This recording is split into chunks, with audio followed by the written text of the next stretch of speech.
बिस्मिल्लाहिर्रहमानिर्रहीम। Welcome to online education. 9th class biology, chapter number 7, lecture number 12, mechanism of respiration. ये जी chapter number 7 का जो है ये लास्ट टॉपिक है। आज हम डिस्कस करेंगे मैकेनिज्म ऑफ रेस्पिरेशन को, कि रेस्पिरेशन जो है वो किस तरह से वकूअ पजीर होती है, इसमें कौन कौन से स्टेप्स हैं, और एरोबिक रेस्पिरेशन और एनएरोबिक रेस्पिरेशन का जो एनर्जी बजट है वो कितना है। अगर एरोबिक रेस्पिरेशन में ग्लूकोज का एक मॉलिक्यूल टूटता है तो इससे कितने एटीपी के मॉलिक्यूल्स बनते हैं, और एनएरोबिक रेस्पिरेशन के अंदर अगर एक जो है वो हम ग्लूकोज के मॉलिक्यूल को तोड़ते हैं तो उससे हमें जो है वो कितने एटीपी जो है वो एनर्जी की सूरत में हासिल होते हैं। ये सब डिस्कस करेंगे हम आज के इस लेक्चर में। लेक्चर स्टार्ट करने से पहले ऐसे वो तमाम स्टूडेंट्स और व्यूअर्स जिन्होंने अभी तक मेरा ये चैनल ऑनलाइन एजुकेशन सब्सक्राइब नहीं किया तो उनसे गुजारिश है कि मेरा ये चैनल ऑनलाइन एजुकेशन सब्सक्राइब करें, लाइक कमेंट और शेयर करें, प्रेस करें बेल आइकॉन को, ताकि आने वाली तमाम lecture videos, jobs information, admission updates आप तक आसानी से पहुंचती रहें। मैकेनिज्म ऑफ रेस्पिरेशन की बात करें तो जो ये मैकेनिज्म है ये इंतहाई कम्प्लेक्स जो है पेचीदा प्रोसेसेस पर जो है वो मुश्तमिल है।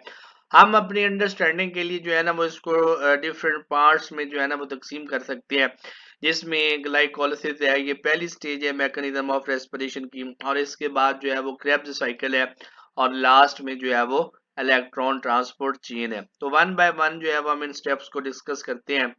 सबसे पहले ग्लाइकोलिसिस की बात करें तो ग्लाइकोलिसिस जो है ये एक ऐसा अमल है जिसमें ग्लूकोज के मॉलिक्यूल को जो है वो तोड़ा जाता है। हम जानते हैं कि ग्लूकोज जो है ये एक 6 कार्बन कंपाउंड है, तो जब इसको जो है वो 3 कार्बन वाले दो मॉलिक्यूल्स में तोड़ा जाता है तो इस अमल को जो है वो हम ग्लाइकोलिसिस कहते हैं।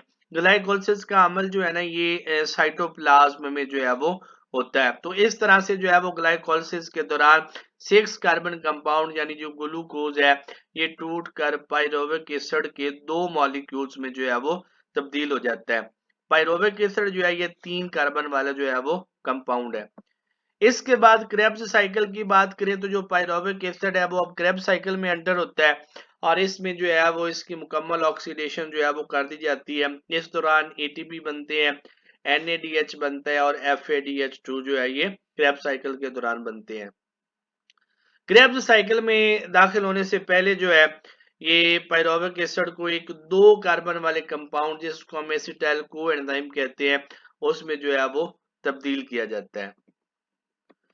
तीसरा जो साइकिल है जी, तीसरा जो स्टेप है electron transport chain. Electron transport chain जो है जी ये लास्ट मरला है रेस्पिरेशन का।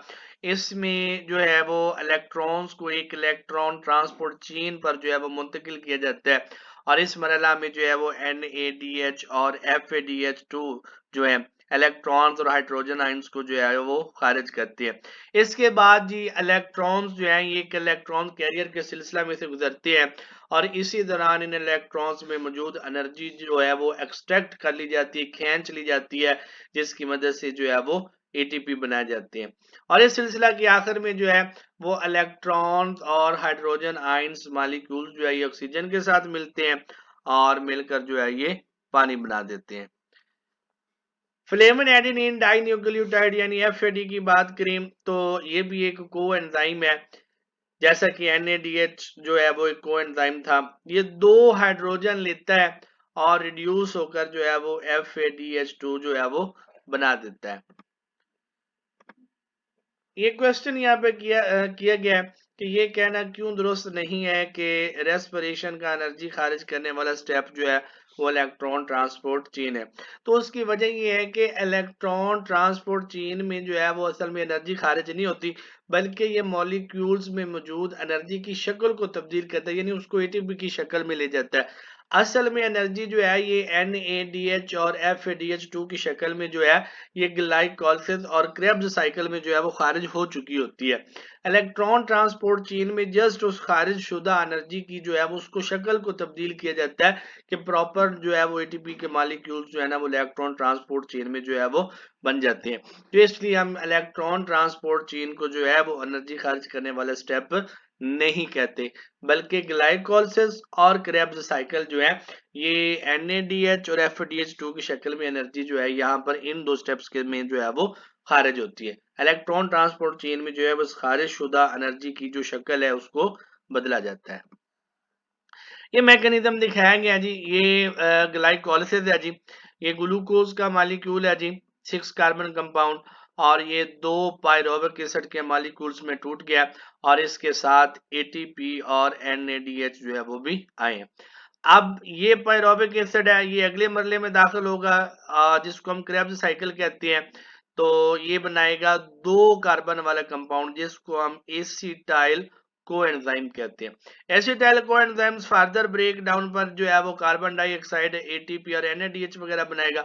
और अब यहां से जो ये NAD और FADH2 ये दोनों अगले तीसरे मरले में दाखिल होंगे, तीसरा और आखिरी मरला जिसको हम इलेक्ट्रॉन ट्रांसपोर्ट चेन कहते हैं जी। और इनकी मुकम्मल जो है वो ऑक्सीडेशन होगी और इसके नतीजे में हमारे पास जो है ये पानी H2O भी बनेगा, ATP आएंगे और ये NAD आयंस और FAD की आयंस जो है ये भी हमारे पास जो है वो इलेक्ट्रॉन ट्रांसपोर्ट चेन के नतीजे में जो है वो आ जाएंगे। Energy budget of respiration, energy budget की बात करें तो जी हर NADH जो है ये इलेक्ट्रॉन ट्रांसपोर्ट चेन में 3 ATP बनाता है, जबकि यही NADH जो है ये ग्लाइकोलिसिस में जो है 2 ATP बनाता है। अब उसकी वजह क्या है कि ग्लाइकोलिसिस में जो है चूंकि साइटोप्लाज्म में हो रही होती है ये और फिर इसको वहां से शिफ्ट होना पड़ता है माइटोकॉन्ड्रिया में, तो साइटोप्लाज्म से निकलकर माइटोकॉन्ड्रिया की तरफ आते हुए इसका एक ATP जो है वो कंज्यूम हो जाता है, खर्च हो जाता है। तो इसलिए हम कहते हैं कि ग्लाइकोलिसिस में बनने वाला हर NADH जो है ये 2 ATP बनाता है, जबकि यही NADH जब इलेक्ट्रॉन ट्रांसपोर्ट चेन में होगा तो ये 3 ATP बनाएगा। इसी तरीके से FADH2 का हर मॉलिक्यूल जो है इससे जो है वो 2 ATP जो है वो बनते हैं।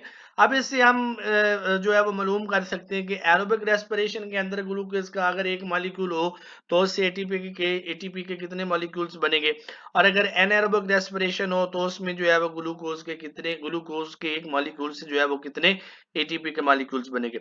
अब हम ये भी जानते हैं कि एनारोबिक रेस्पिरेशन जो है इसमें जो है वो ग्लाइकोलिसिस तो होती है, लेकिन क्रेब्स साइकिल और इलेक्ट्रॉन ट्रांसपोर्ट चेन ये दो स्टेजेस जो है ये वहां पे नहीं होती। तो इसलिए जो है ग्लूकोज का एक मॉलिक्यूल जो है वो जब एनारोबिक रेस्पिरेशन के जरिए से ऑक्सीडाइज होता है तो इससे सिर्फ और सिर्फ जो है वो 2 ATP ही बनते हैं। और एरोबिक रेस्पिरेशन से कितने बनते हैं ये अभी हम यहाँ पे कैलकुलेट कर लेते हैं। ये देखें जी ये ग्लाइकोलिसिस भी है और ये इससे जो है ना 2 ATP बने। ये लेफ्ट साइड पे जो है ना ये बिल्कुल बाहर वाली साइड पे ये एनारोबिक रेस्पिरेशन के लिए दिखाया गया, जबकि ये जो सारे प्रोसीजर है राइट साइड पे ये एरोबिक रेस्पिरेशन के लिए दिखाया गया। ये जी ग्लाइकोलिसिस का अमल दिखाया गया जी, ये ग्लूकोज है ग्लाइकोलिसिस के अमल के दौरान जो है ये टूटा है और इससे जो है ये 3 कार्बन वाला कंपाउंड पायरोविक एसिड बन गया। पायरोविक एसिड फर्दर जो है वो एसिटाइल कोएंजाइम में जो है वो तब्दील हो गया और ये जो है क्रेब साइकिल में चला गया। और ये तीसरी स्टेज इसको हम इलेक्ट्रॉन ट्रांसपोर्ट चेन कहते हैं। अब ये ग्लाइकोलिसिस में 2NADH, ठीक है जी, तो यहाँ पे जो है ये इसके 2 मॉलिक्यूल्स हैं तो इससे कितने ATP बने हैं 4। एक्चुअली बने यहाँ पे भी 6 ही हैं क्योंकि NADH का एक मॉलिक्यूल जो है ना वो इलेक्ट्रॉन ट्रांसपोर्ट चेन में 3 ATP बनाता है, जबकि अगर वो ग्लाइकोलिसिस में होगा तो वो 2 बनाएगा। एक्चुअली बनाएगा बने यहाँ पे भी 3 ही थे, लेकिन उसको माइटोकॉन्ड्रियल मेम्ब्रेन को क्रॉस करने में जो है ना वो किराए के तौर पे एक ATP जो है ना वो खर्च करना पड़ा, तो इसलिए हम दो दो ही कंसीडर करते हैं कि उसने बनाए ही 2 थे। तो ग्लाइकोलिसिस के दौरान जो है वो NADH के एक मॉलिक्यूल से 2 ATP बनते हैं, तो यहाँ पे 2 NADH है तो ये 2 टाइम्स जो है ना ये 4 ATP हो जाएंगे। इसी तरीके से ये क्रेब्स साइकिल में है 2 NADH तो यहाँ पे जो है ना ये 6 ATP बनाएगा और यहाँ पे जो है वो 6 NADH है तो और एक जो है वो 3 ATP बनाएगा, तो 6 into 3 टाइम्स जो है ये हमारे पास 18 जो है वो ATP आ जाएंगे। या FADH2 के 2 मॉलिक्यूल्स हैं और एक से जो है वो 2 ATP बनते हैं, तो 2 2 4। तो यूं मजमूई तौर पर अगर आप इनको जो है वो प्लस करते हैं तो हमारे पास टोटल जो है नेट यील्ड ये 36 एटीपी जो है ना हमारे पास जो है ये आ जाएगी। यानी कि हम कह सकते हैं कि 80 ग्लू एरोबिक रेस्पिरेशन के अंदर ग्लूकोज का एक मॉलिक्यूल जो है वो अगर हम उसको तोड़ते हैं तो इससे हमारे पास एटीपी के जो है ना वो 36 एटीपी जो है वो हमारे पास आ जाते हैं नेट यील्ड के तौर पे। क्रेब्स साइकिल को जो है जी वो क्रेब्स साइकिल क्यों कहते हैं? एक बरतानवी बायोकेमिस्ट जिसका नाम सर हैंस क्रेब्स है, इसने जो है इस रिएक्शंस के सिलसिले को दरियाफ्त किया था, तो उसी साइंटिस्ट के नाम के हवाले से जो है ना वो इसको डेजिग्नेट करते हैं, उसी वजह से इसको जो है वो क्रेब्स साइकिल कहते हैं। हमारे इस चैनल ऑनलाइन एजुकेशन को सब्सक्राइब करें, लाइक कमेंट और शेयर करें, प्रेस करें बेल आइकॉन को ताकि आने वाली तमाम लेक्चर वीडियोस, जॉब्स इंफॉर्मेशन और एडमिशन अपडेट्स आप तक आसानी से पहुंचती रहें। शुक्रिया।